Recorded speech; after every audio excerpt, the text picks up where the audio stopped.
Welcome to the Monopoly Mindset, the podcast where we uncover the strategies to build your real estate portfolio one property at a time. We're your hosts, Tyler and Tommy, here to share our story of playing real-life Monopoly. Whether you're just starting out or a seasoned investor, this is your go-to resource for mastering the real estate game. So grab your board, roll the dice, and let's buy Boardwalk together.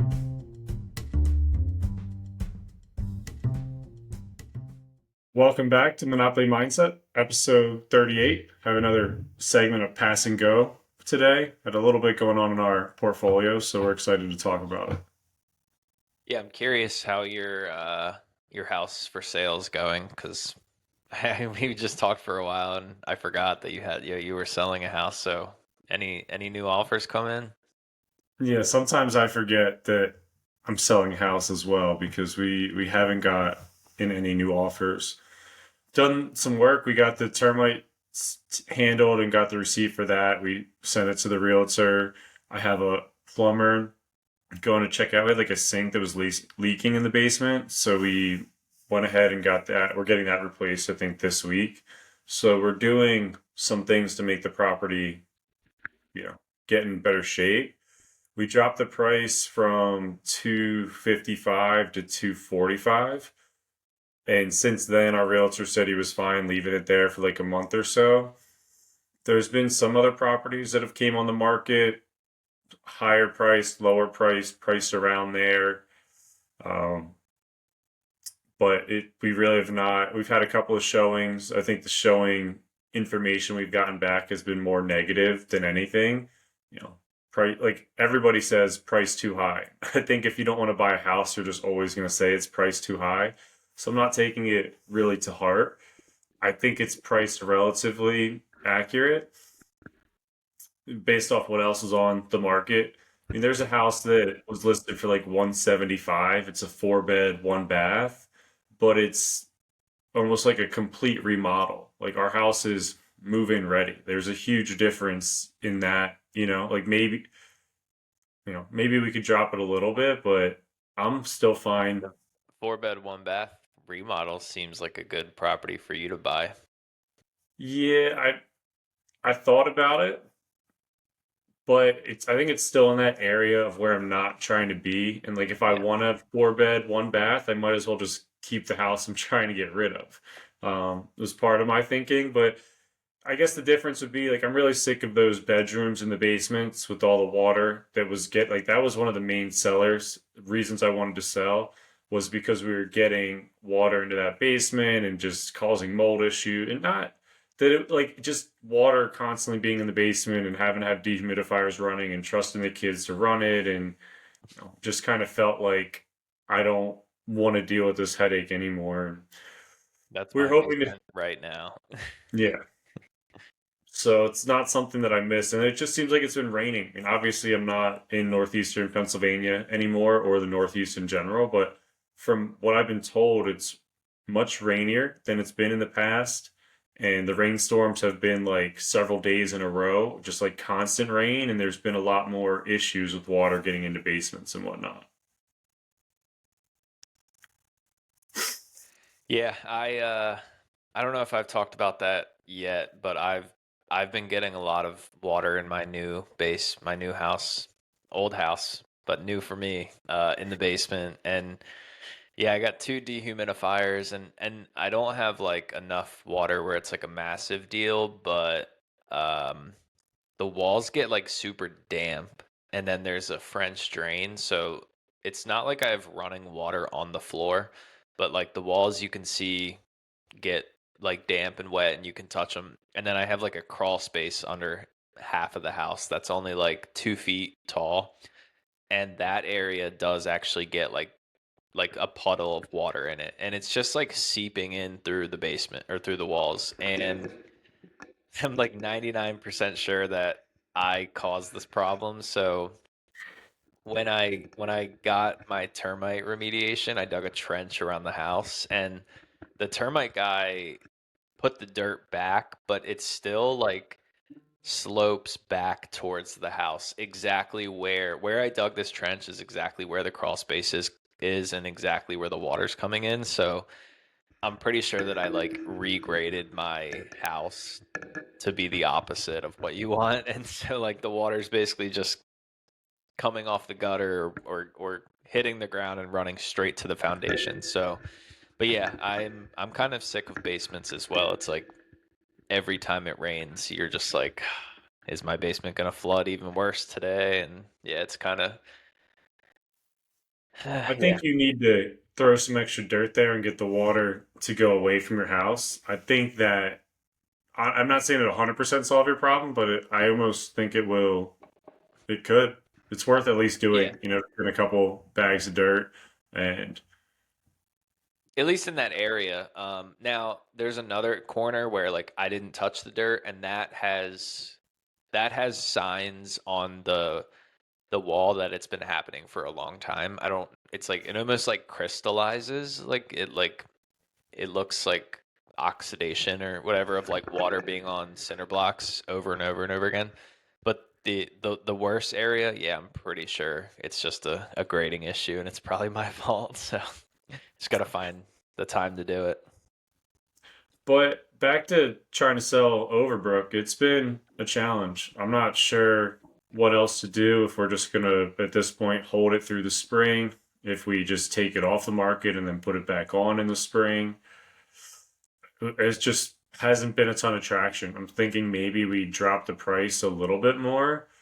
We've also gotten a quote for a furnace, which is like $8,000, a little bit more than I thought it would be. I think it's 7 grand if we do a regular furnace, and 8 grand if we do one of those like tankless split water heater and boiler system, which looks a lot more attractive on the wall versus a big ugly boiler. That's like 8,500. So those, but it comes with like a rebate for $1,500, so it's almost like 7 grand. There's been talks of doing that, but like I'd rather, if I'm gonna do that, I'd rather have an offer and do it. Like I don't necessarily want to just go ahead and do that and then still have somebody lowball me. You know what I mean? Like So you've had like zero traction with the like $10,000 price drop. we've had a lot more showings, but no offers with the drop. Now I can double check in the area. Maybe I could have done that before the pod, but I probably checked like 3, 4 days ago, and like there's just not much competitiveness in the market. Like there's Yeah. another house for like 235. It's again like a full remodel job. Like it's like our house is not. You don't have to do much anything to it. Yeah.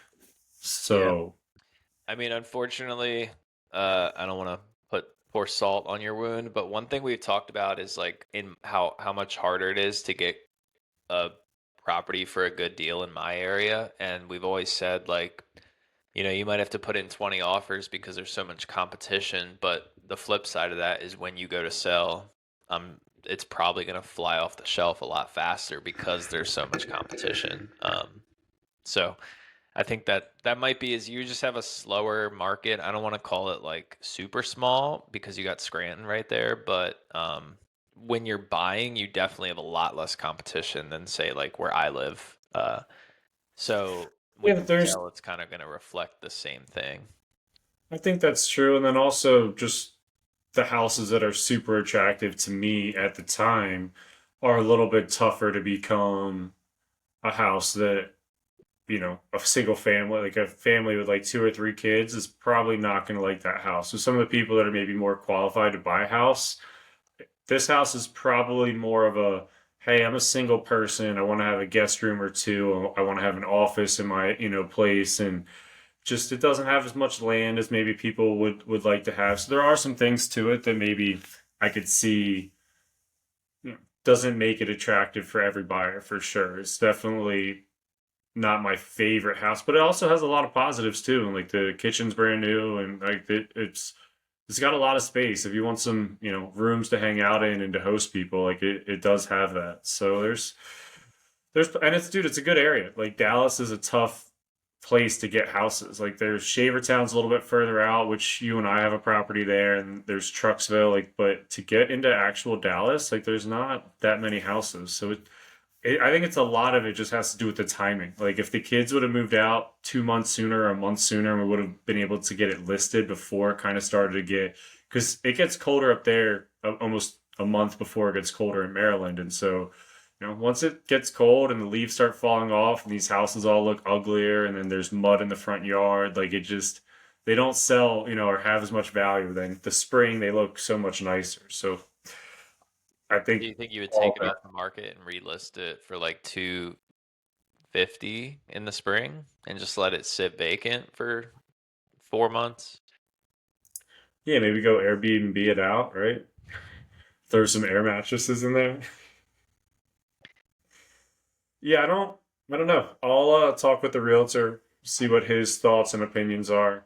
I don't know if there's a huge, I mean, I know a lot of people take something off the market with that idea. I like, it's because there's not much on the market. Part of me is like, well, am I better off just leaving it there? Like, if somebody wants a house at any given time, like that's a house. So there's not much competition either. It's like there were two or three houses that got listed and sold, but they were, I think I talked about it last time we were on the pod. It was like this house was like a steal. It was like 2+ acres. It was in decent shape. It was like 250. Like so there are houses that are selling quick, but you know, I don't know. We'll see. But that same plumber that's changing that sink out there, there were a couple small leaks at Woodlawn, and so I had him go there and fix a couple of the leaks, which I think went well. I haven't gotten the check yet. He's a little bit more old school. It's the same guy that you and I used at our property, and he's gonna text me, I guess, a final price. I'm gonna have to like mail him a check, and that's how Yeah. he does business. And I haven't gotten the final prices yet, but he told me, the leaks are done and he's replacing that sink sometime this week. I mean, he was cheap for the toilet that we had him do. And yeah, Ernie is the same way. He mailed me a bill and then I mailed him a check to the address that he gave me. It's just funny because I'm like, It, can I just it's funny. Venmo It's like you or you can automate things to make them better and faster. But um, other So than you those, you also were telling me that you're still trying to do this refinance, but you have like a portfolio loan. So I don't know that we've really dug into that, but can you talk about like the history of the portfolio loan and like what it looked like and some of the issues that you're running into now? yeah. So in 2022, pretty much when I got enough money to move to Florida, one of the things that I did is I took the three houses that I owned as rentals and I put them in what's called a portfolio loan. So I went to the bank and said, "Hey, bank, these three houses I think are worth X. Let's go get them appraised." And the appraisals came back, and we were able to take out a loan for, let's say, $500,000, and the mortgages combined were like 350. So I was able 380. I was able to pull out like $120,000, and I used a lot of that towards moving to Florida. But it was great. I'm like, hey, I took out this loan. A lot of my properties were like 3% or 4% rates. And so I got this new loan for like a 4.2% rate. And it's got all my properties on one loan. It was a 20 year. So like I was going from a 26 year to a 20 year. At the time, I thought that was much better. I wasn't paying that much more per month. I just had to pay my taxes separate because they weren't escrowed in this bank loan. From there, I decided to sell off one of the properties like 2 or 3 years later. And so I went from the three properties down to two properties, was able to pay off like that one portion of the loan. And that's when I started to realize that a portfolio loan, as great as it can be, and like the simplicity of having all of your loans or properties on one loan, becomes a little bit more of a headache because I couldn't just sell that property. I also had to get the other two properties appraised to see like what their current values were so that they could hold like the rest of the value of the loan. And Yeah, that's like like when you sold, how much of that sales price went towards like paying off the existing loan? yeah, so when I sold, I had to get the other two properties appraised. And based off their appraisals and like what the loan was supposed to be at. So let's say it's 80% loan to value when you buy it. It was down to like 73% because I've paid like 2 years Yeah. into it. So the other properties had to equal 73% of like what the loan actually was, and they got reappraised. And I think they appraised higher than I needed them to. So I was able to, like, I owed less on the Yeah. property than maybe I would have originally. So when I sold, I actually got like a decent deal. So you So that almost was like it's almost like you sold and did like a cash out refinance at the same time, but you didn't actually refinance. You were just kind of cashed out and you kind of were able to leverage some of the equity in the other two properties because they appraised higher. exactly. So it worked out well. But now I have this portfolio loan still, and I'm trying to refinance. And I've looked at it like, maybe I'll just do one property, or like I've tried to get like a HELOC because there are banks that'll do HELOCs on, second loans and stuff like that, or like just getting a second loan on rental properties. Like there are products out there to do that. And what I've struggled with is You I owe have you like, sorry, have you talked with any of them? Like, do you know what the terms look like for HELOCs on investment properties? I think they're a little bit more expensive. It's been like everybody by the time we got to the end of the conversation, we realized that we couldn't get it to work. So I don't recall what the rest of the conversation went. I was kind of just like frustrated in the fact that I can't get it to qualify. But my issue is that I owe like 270 on those two properties, and it's probably like 150 on one and 120 on the other. But because it's a portfolio loan, when somebody goes to give me a HELOC, they think I owe 270 on property A and 270 on property B, and almost like I owe 540,000 or whatever. Like they won't look at it in the sense that that loan is split between two properties, and it's given me a ton of issues from trying to get out of it. So that's one of the main reasons I'm looking at refinancing. So I did send a lot of my information over to Dom. I'm actually going to text him today and see where we're at because I'm looking to get some appraisals done and see if we can get hopefully get some good appraisals, and at least that'll give me options. Yeah. Yeah, I'm starting to wonder if I should look into refinancing as well because the quotes that you're getting from Dom are pretty good compared to what I have currently. So I kind of am holding out until next year when I am hoping rates are going to drop even more, but you never know. So, yeah, well, Yeah, good luck. I mean, it's funny. Sorry, go ahead. I think you should maybe try and refinance both and just refinance them separately and get out of the portfolio loan and just kind of give you more flexibility in the future and so that you don't kind of run into this issue anymore. Just yeah, thank you. I agree. Not a big fan of portfolio loans. If you're going to do a loan with a bank, just do them all single. It sounds great, but eventually you're going to want to get out of the properties and tap into your equity, and it's not necessarily worth it. Um, I did like I once I get these appraisals back, there might be an opportunity to keep the portfolio loan, but now it'll just be on one property. So I can still keep like the value of what that loan was, and then maybe do a HELOC for like what's left in that property, or a second loan for what's left in that property. So I think once I get some of these appraisals back, it'll let me know what my options are officially going to be. Because you can look at a Zestimate and think your property's worth X, and you get the appraisal back and it's not.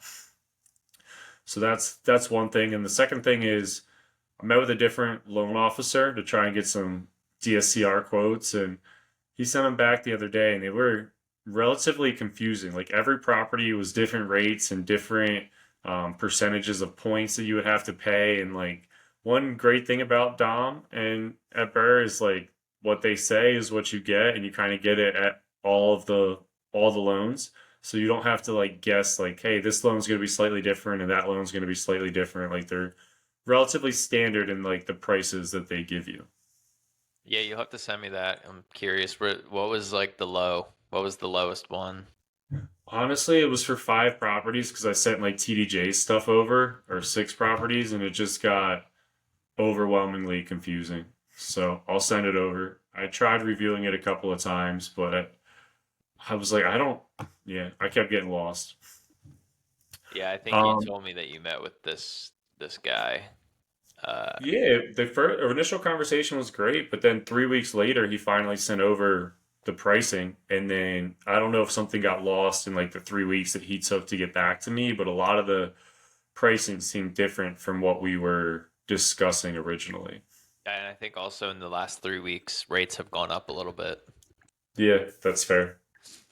So, well, hopefully your property sells before next time, or at least hopefully you'll have some offers, because that's Yeah, stressful, or especially going into winter. have an update of like what we plan on doing, something like that. We did have some really good news though. TDJ, we got a text that one of the properties we have, like the GA house, where originally we kind of took a leap of faith and we were renting it out for like six, I think it's 300, 350 a kid. So it was like $700 and we're paying for utilities plus Wi-Fi. So not making a ton of money, but it was really like, how can we help out the football team, the football program, and some of the GAs there? Well, they got a third kid, so it was bumped up to like 1,050, which is great. We were very pumped about that. They just texted us for the final 6 months of the year, starting in January. They're going to have a fourth kid move in there, so not too bad. We're relatively happy with And how this it. is the church, right? So it's a duplex. Yep, this is the first level at the church. So yeah, pretty happy with that. The coach told us at the time that he thinks there'd be a fourth kid eventually. So it was just nice to see it I'm work out. surprised. Good for them for reaching out and telling you that they're gonna pay you more, because they definitely could have just had a fourth kid move in and sleep wherever and just, split it 4 ways. No way, they can't do that. Nope. But that's So one of the pros that you have being connected with the football team, is like you have these tenants that are football players, and I feel like there's a sense of like, if they do something bad, theoretically, it's going to come back to the coach. So it kind of gives them an incentive not to mess up or destroy the place or anything like that. But yeah, I do think that we have some added value in just being involved with the program. Like, and I mean, maybe I sound cheesy, but like, well, I went to the property one of the times I was up there, and like just getting to meet some of the current players is relatively cool. You know, that they're living at my house, and I'm like talking to them about the season. Shout out to Misericordia Football. They actually had one of their best seasons this year. I think they finished 7-3. Had a shot at winning the MAC. They were projected to be like the 10th team out of the league, so they finished like third. So actually, I think they finished tied for second. So that's huge improvement.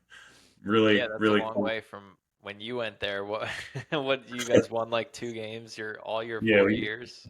we finished 10th, I'm pretty sure, every year. We might have finished ninth once, which was like the highlight to not finish last. But yeah, you've had one other really, really good season where they did win the MAC, but and made it to the playoffs and whatnot. So that was really cool. This year they have a bowl game, so it was a fun season to follow along. They got a new coach that was actually there when I played, and it's really cool following him and his story. So I enjoy having these relationships with the program, and I think when there's a coach in place, it makes it a lot easier, especially when it's a really good coach. So I'm excited. I think things are gonna look up from here. I've had a couple of kids texting me about next year. That's something you and I got to discuss of when we want to text our house about for next year. I'm leaning towards starting to send some text messages out right now before like the Thanksgiving holiday, just to get it maybe in people's minds, and then from there maybe we say we want to get some final answers by like early December. Or like mid-December, at least give them like a month before we start posting them online and whatnot. But just want to be as proactive as possible with getting these kids, because when they start looking, we want to be the people that they can go apply at those houses. We don't want to not have our houses listed and then getting the bottom of the barrel. Yeah, and the longer you wait, the more stressful it gets, because we waited until like February last year, and I was definitely like, oh wow, it's too late. So hopefully they renew, but yeah, if they Yeah, don't, we at least want to know that like end of fall semester, and you know post it like December at the latest if they don't want to stay. So yeah. And so last thing, TDJ is looking at doing in-house management again, and swapping out what we've been doing from a property management perspective. We have been checking out this app. It's called Door Loop, and seems like it's rent ready on steroids. It's really, really cool. It's got almost everything you would need to manage the properties, and it's been a fun. I don't know. We've met with them like two or three times, and there's just a lot that you can do, and it's relatively pricey. It's like $220 a month, I think, compared to Rent Ready's what, like 20. Yeah, it's like I don't know, 60 a year, 120 a year, and it's cheap. Yeah, Rent Ready's like dirt cheap. So that was like the one point I did bring up is like, hey, Rent Ready is extremely cheap and gets like a lot of the same things done, where this is a little bit more expensive, but So gets a lot. what do they offer that Rent Ready does not? I think everything like it just looks like it's going to work for one. Like I feel like there's some things Rent Ready promises, and I haven't used them in a while. I know you still use them. But one of the cooler features is like you can get a maintenance request and you can email it to your vendor. So we can just email the plumber and he'll get an email like, hey, this is the property, this is the problem, like potentially a picture. I thought that was relatively cool. It actually comes with like a website that we can post our properties on. So people can go in and see what property is going to be vacant the following year and whatnot. So that was another cool feature.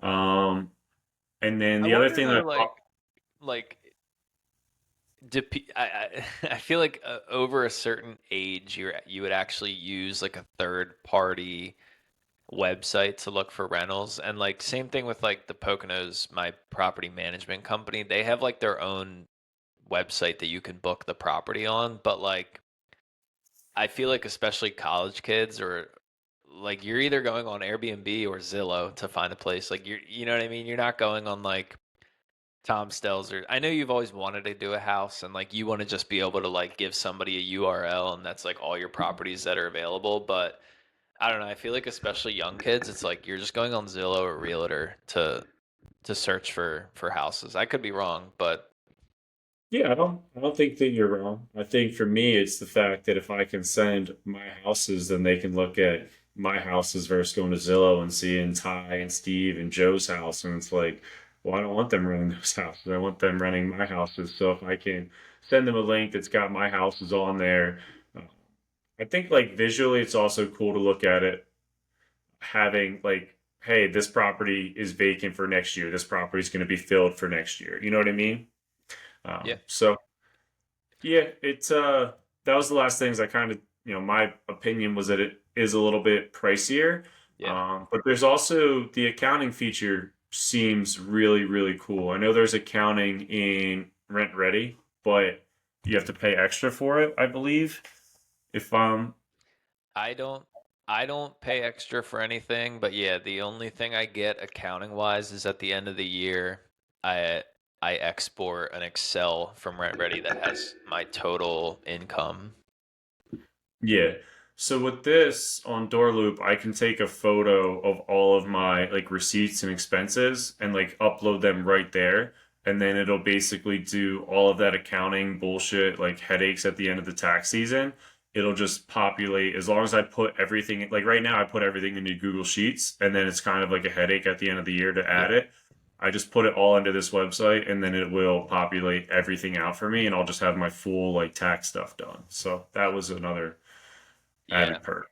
I still need to figure that out. I feel like I've heard a lot of people mention QuickBooks, which is like I think it's like $30 a month, but yeah, unfortunately, it's coming up on the end of the year and like I still do all my I kind of do each property in like a different way, which is tough in terms of like receipt tracking and stuff. Like me and you do Google Drive. I have switched over to most of mine doing uh iPhone shared album because it's mostly it's me and Danielle. So like if she buys something, she can just take the picture, put it in the shared album. I can too, but then I don't ever like put them on my computer. They're just like forever going to be in my Apple account. And so like I guess at some point at the end of the year I should go into like my Apple account on the computer and move them to Google Drive or something. But yeah, that's been a huge pain point for me and something that I could for sure. Hopefully, I want like somehow to use AI to do this. I mentioned this to you, like, I don't know. Somehow AI just like tracks all my receipts, and I'm sure we could make like a Chat GPT thing to do it for us, but I haven't looked into it yet. Anyway, yeah, 220 sounds like a lot. But then you're also probably saving what, like almost $1,000 a month. I'm not sure what your rent is, but Yeah, yeah. That was like the other thing I wanted to check on too. I mean, we were paying more, but we did, we're selling a property, and then there's another property that we did seller financing on, so we're not paying property management there either. But our property management's roughly 1,100 now, so we'll still save 900, and then I told them that we could text Ian and see if he could still do some on-site stuff if we need him. Uh, and then also, like, when you have a platform like that, I think that, and again, just picking on Ian here, but maybe it becomes an example of like, hey, do you want to do slightly more and get paid another 2 percentage points or something? You know what I mean? So it's like, hey, do you want to be the person managing a ticket request that comes in? Like, I'm not saying that they do or don't, but you have the flexibility to expand out what you do, and like you're still saving that money. You know what I mean? yeah, I mean 1,100 down to 200, and then even if you pay somebody else another 200, yeah. Um, I agree. So almost like half managing it now, but I feel Well, like we you were were already half managing it. Yeah, it felt like we were already half managing it, and we were at 6 properties. Now we're down to 4 properties, and it's like 4 properties paying that type of money. It's like, well, we can handle it for four. If we were at six and we were getting to seven, like, maybe you reevaluate, but we're six down to four. Let's just get with this decent software that's going to make it a lot easier. It's got a lot of task software too, which we always struggle. I mean, you and I have struggled with this. I struggle with this with everyone. Is like, how can I get somebody else's brain to use the same task system that I want to use? And we went from Google Tasks to like just putting reminders into Excel, and like we tried Notion. We tried a bunch of stuff, and we couldn't find something that worked. And this door loop has a task system where I can assign, hey, Tyler Brown, you're doing the taxes, and it'll just show up like as something that you're responsible for.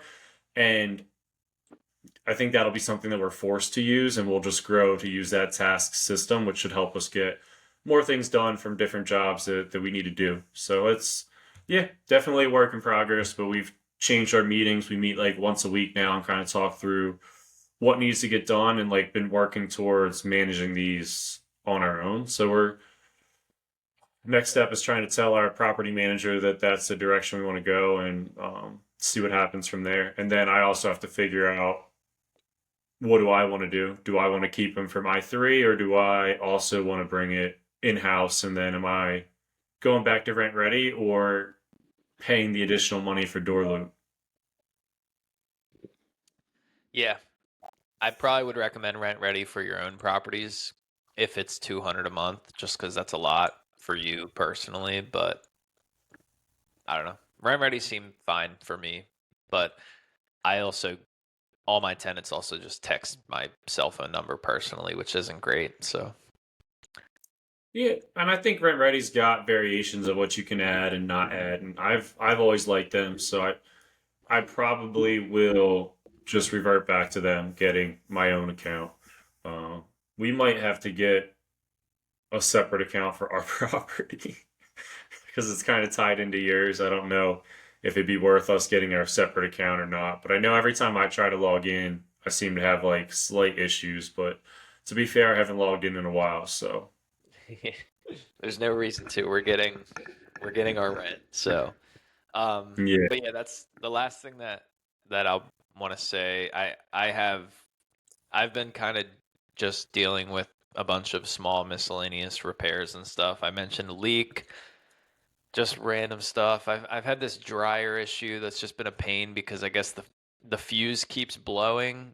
Um, and it's blowing because it's like butting up against the wall and pinching the vent. And so when the vent gets like closed, the fuse blows. So we kept replacing the fuse, but not really figuring out why it was blowing. And now this new handyman that I've been using is gonna put something there to prevent it from getting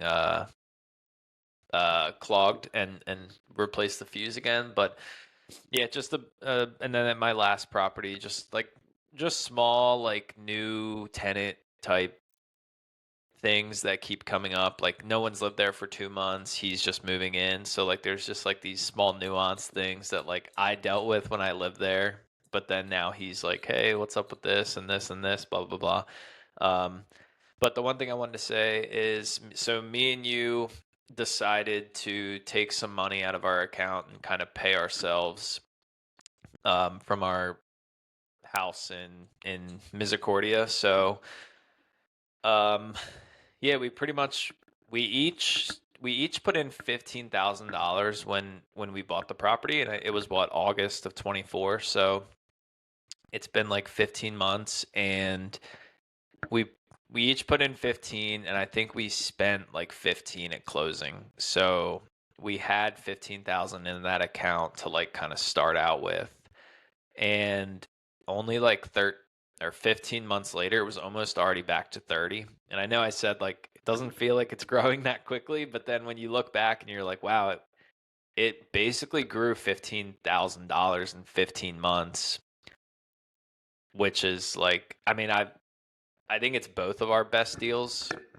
Um, so again, thanks for bringing me in on that. But like, yeah, we each basically took out $10,000, left in 10. So like out of that initial 15,000, we already 15 months later we took out 10 grand each and left 10 grand in the account. So we got to run the numbers again at the end of the year. We have an Excel where we'll figure out like our actual cash flow.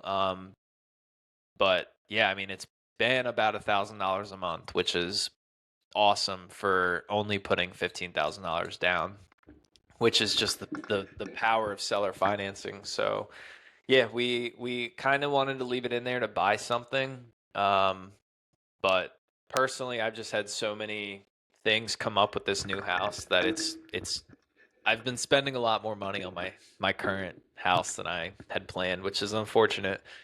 But yeah, just kind of one of the perks of investing in real estate. Not that we wanted to take the money out, and I kind of got to remind myself that I'm still spending that money on real estate because like I'm fixing up my new house and kind of doing like a live and flip scenario, and I'm gonna sell it in 2 to 3 years. So it's not like we're taking that money and like blowing it on whatever fun stuff, cars.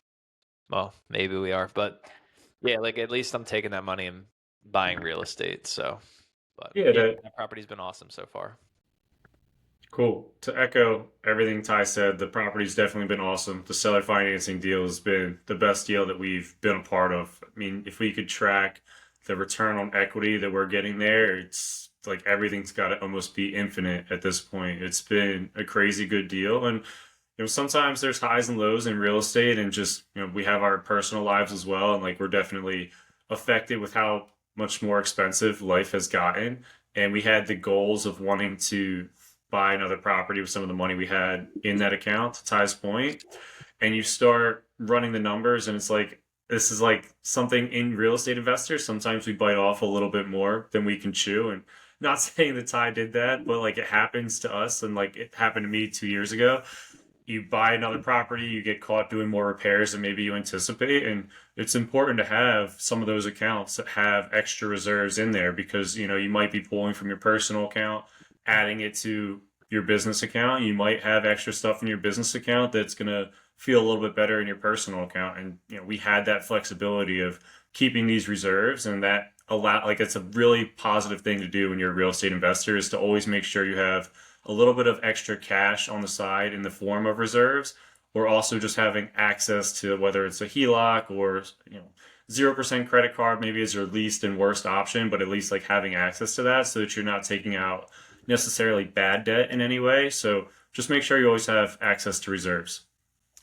Yeah, well, the 0% credit cards actually they've worked out for me so far, but that's part of the reason where like I I took out 0% credit cards to do renovations on the Poconos house, and they're coming due like the end of the year. So I basically am taking like large chunks of money and paying off the zero interest credit cards. I got one for 12 months, which is due like now, the end of 2025, and then I got one for 20 months.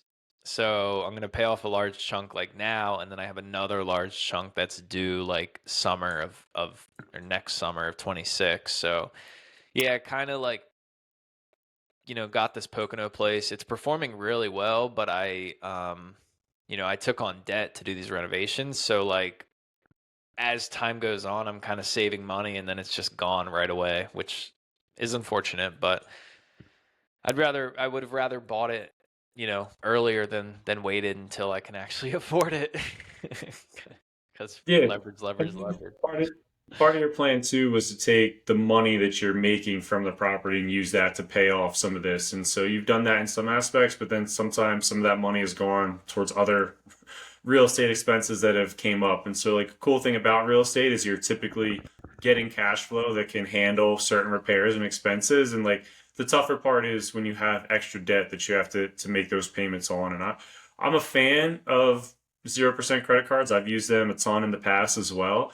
It's just I call them, the last resort. You don't want to put it on a traditional credit card and pay 20% or whatever. That would scare the living crap out of me. I'd never want to do that. But, putting something on a 0% credit card, like this is what, like it's great at the time. You make the small payment, but it is debt and you need to have a way to pay that debt off. And in this case, we were able to pull out some of our reserves. It kind of tripled. Like for a property, we usually like 5 grand maybe per property. Ty, a little bit more cautious. He'd probably say like 10 per property. So in this But I example, don't have that for my own properties, I'll tell you that.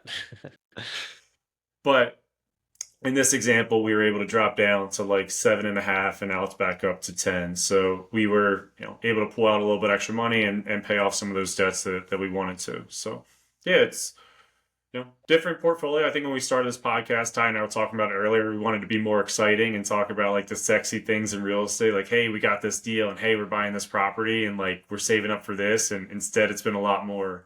Hey, we're living through it. We're going through the management side of things, and we're fixing up our properties, and we're, doing the best that we can. But it's still enjoyment. Like we love it, and we're trying to find the best ways to keep growing our portfolio and stick with us. We're going to keep growing.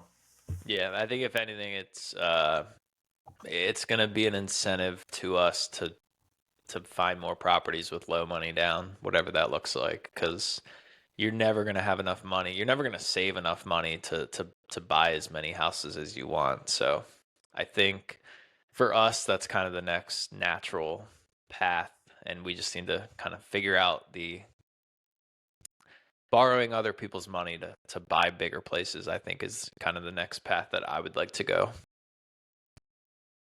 100%.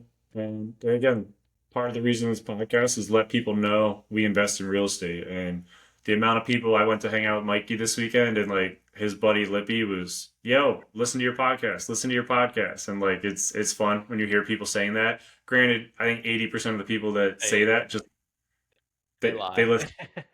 No, they listen to the clips on Instagram, which Yeah. hey, like that's why we put them out there, because I think that is what 90% of people listen to. And hopefully there's a specific topic they like tuning into the pod for. But one of Mikey's My friends, go ahead. my grandmother's 83, and she's like, I watch all your podcasts on Facebook. She has no idea like what a podcast is, but she sees the clips and she watches them. And she's like, yeah, I listen to every single podcast.